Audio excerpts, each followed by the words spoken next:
Que tal? Moi boas noites. Hoxe temos connosco ao voceiro do Bloque Nacionalista Galego en Madrid, Francisco Jorquera, agora a cabeza de lista do BNG ao Congreso pola provincia de A Coruña. Francisco, moi boas noites. Hola, boas noites.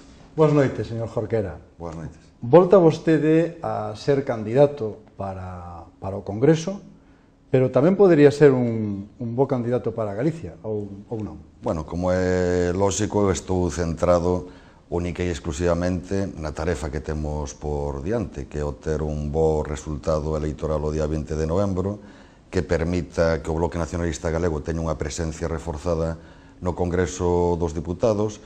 Creo que é presumível anticipar que vou seguir sendo voceiro do BNG no Congreso dos Diputados, e para min eso xa é unha honra extraordinaria. Síntome moi honrado de procurar ser útil no meu labor como parlamentar no Congreso para servir os intereses de Galiza, para servir os intereses da sociedade. Sinceramente, non teño outra ambición política no persoal.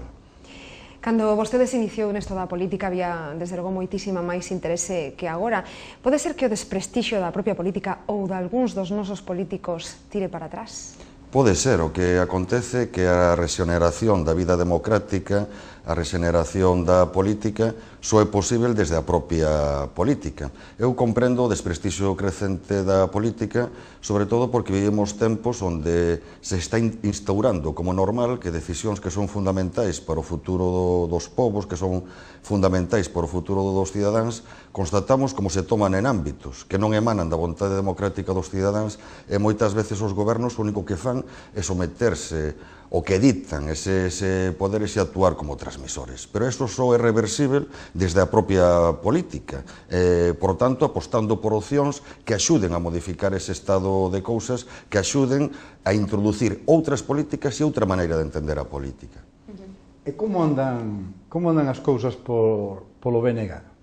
No debate interno que viña vendo, bueno, se cadra, agora que estamos en campaña, isto está un tonto aparcado, pero imagínome que as cousas... Creo que é lógico que en toda forza política, cando hai unha cita congresual, se susciten debates para introducir melloras nesa forza política, examinar que cuestións convén correxir, en que cuestións hai que introducir modificacións, pero, lóxicamente, o anticipo das eleccións xerais modificou o calendario previsto. Creo que se adoptou a decisión máis prudente, que é pospoñer a cita congresual até que pasen as eleccións xerais para centrar os esforzos en que o BNG obteña un bo resultado nas eleccións xerais para ser aínda máis útiles a Galiza.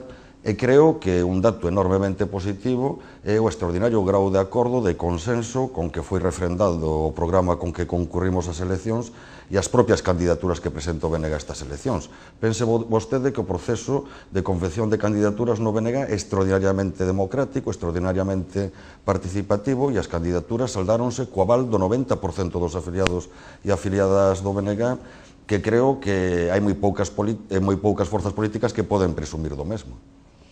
Vostede dixo nalgúnha ocasión que ten unha imaxe do franquismo semellante a dos tempos actuais. En que sentido? A que se refire? No sentido do desprestixio da política.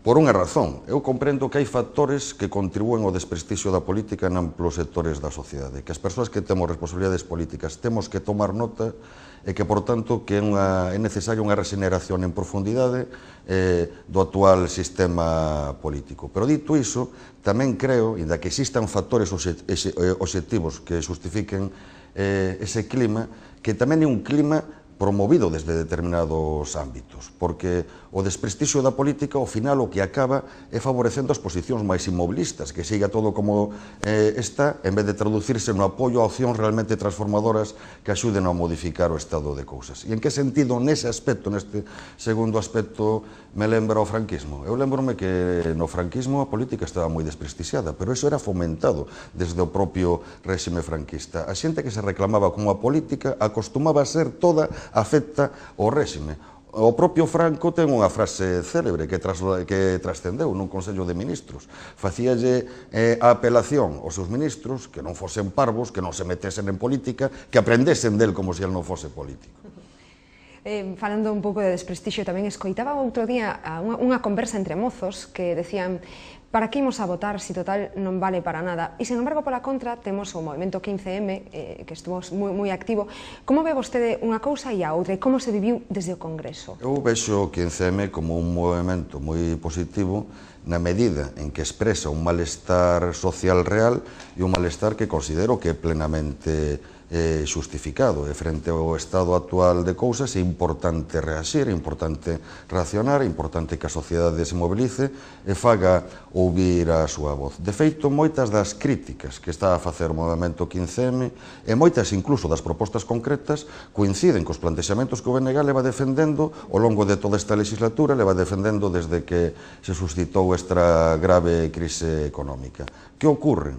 Que sendo moi importante a protesta, de nada vale se non vai acompañada dunha participación política que contribúa a modificar o orde de cousas existente. E poño un exemplo: se todos os cidadáns que reclaman un cambio nas políticas, que reclaman outra maneira de facer política, o 20N optan por absterse ou optan por emitir o voto nunha dirección que en absoluto modifique a correlación de forzas persistente, votando en branco, votando nulo, pois esa atitude o que vai favorecer precisamente é as forzas políticas que teñen máis responsabilidades na situación actual. Vostede é un dos deputados máis activos, con máis intervencións no Congreso. Veuselle especialmente motivado con ocasión da reforma da Constitución, o cal non deixa de ser curioso que un nacionalista esté profundamente preocupado pola Constitución de España. Bueno, nos queremos reformar a Constitución, pero queremos reformar a Constitución nun sentido máis favorável a que se amplíe o autogoberno dos distintos povos que configuran o Estado, nun sentido de profundización da democracia, nun sentido de apostar por un modelo social máis xusto. Polo tanto, se a reforma vai na dirección contraria, representa un evidente paso atrás, lóxicamente vai ter a nosa oposición. Pero, ademais, nese caso, tamén, no noso caso, e no meu caso particular, teño que admitir que existía certa indignación, porque, por poñer un exemplo, na legislatura que ven de rematar, o Bloque Nacionalista Galego suscitou debates onde se nos dixo que o que plantexábamos non era posible porque requería a reforma da Constitución e a Constitución era algo prácticamente intocável. Poño un exemplo, a supresión das diputacións provinciais, poño outro exemplo, a reforma do Senado para que sexa unha verdadeira Cámara de representación territorial e, por tanto, unha Cámara útil, non unha simples Cámara de segunda leitura inútil efectos prácticos como é o Senado actual. Podería poñer moitos exemplos. E sempre houbo a resposta sistemática de que eso requería a reforma da Constitución e era total e absolutamente contraproducente reformar a Constitución. O que nos parece total e absolutamente sorprendente é que, respondendo a presións da señora Merkel, do señor Sarkozy, do señor presidente do Banco Central Europeo, unha Constitución que era intocable se reforme pola vía exprés. Pasaron 9 días no trámite parlamentar nas Cortes, desde que no Congreso dos Diputados se debatiu se admitía a trámite a proposición de lei presentada polo Grupo Popular e o Grupo Socialista, até que no Senado se aprobou definitivamente. Pasaron 9 días, é dicir, un período de tempo moi inferior a que o trámite parlamentar de calquer lei parlamentar menor, evitando o debate social, evitando que a sociedade en última instancia fose a que tivese a palabra e, ademais, para elevar a norma constitucional un dos principios ideolóxicos máis definitorios do pensamento neoliberal, do pensamento no económico, cuxa aplicación precisamente está detrás desta crise económica. E esta definición de que con esta reforma se estaba elevando a norma constitucional un principio ideolóxico do neoliberalismo non é unha definición miña, é unha definición dun diputado do Grupo Socialista. E toda a Constitución ten que permitir que dentro do marco desa Constitución caiba a posibilidade de facer distintas políticas en función das maiorías sociais decididas pola sociedade. E con esta reforma pouco menos que se pretende presentar unha única política económica como posible.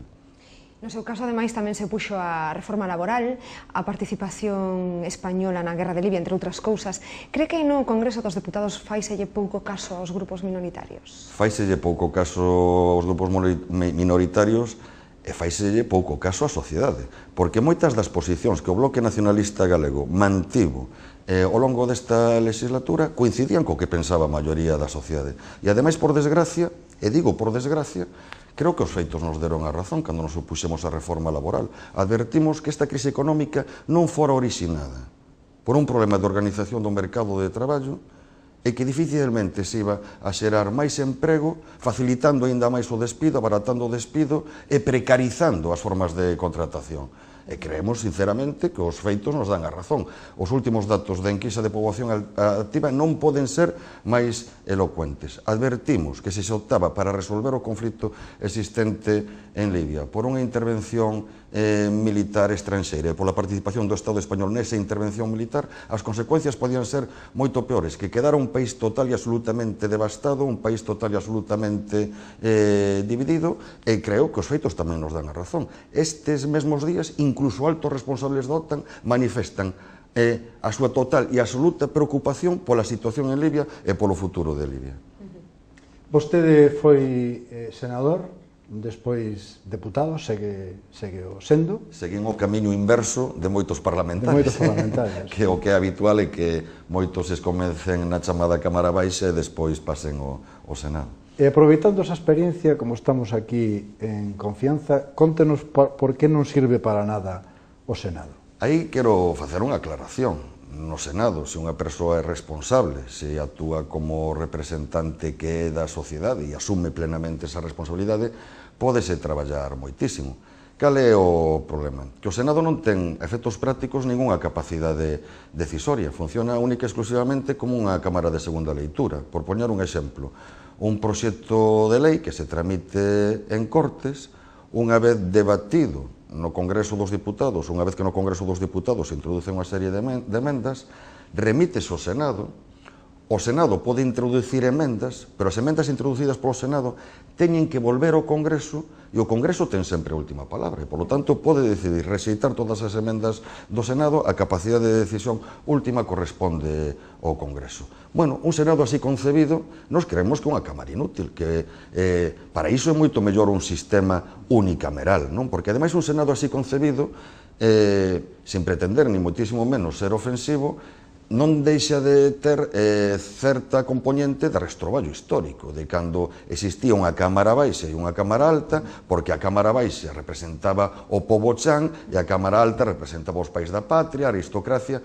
etc. Outra cousa é dotar o Senado dunhas funcións específicas sobre as que teña capacidade decisoria, o cal requiriría tamén modificar os seus criterios de composición. Por poñer un exemplo, en estados compostos, como é o Estado español, onde a potestade legislativa non reside só no poder central, senón que está distribuída entre o poder central e os poderes autonómicos, en moitos estados é normal que o Senado ou o equivalente ao Senado sexa unha Cámara de Representación Territorial, neste caso unha Cámara de Representación das Comunidades Autónomas, con plena capacidade decisoria en todos os aspectos que afecten a organización territorial do Estado.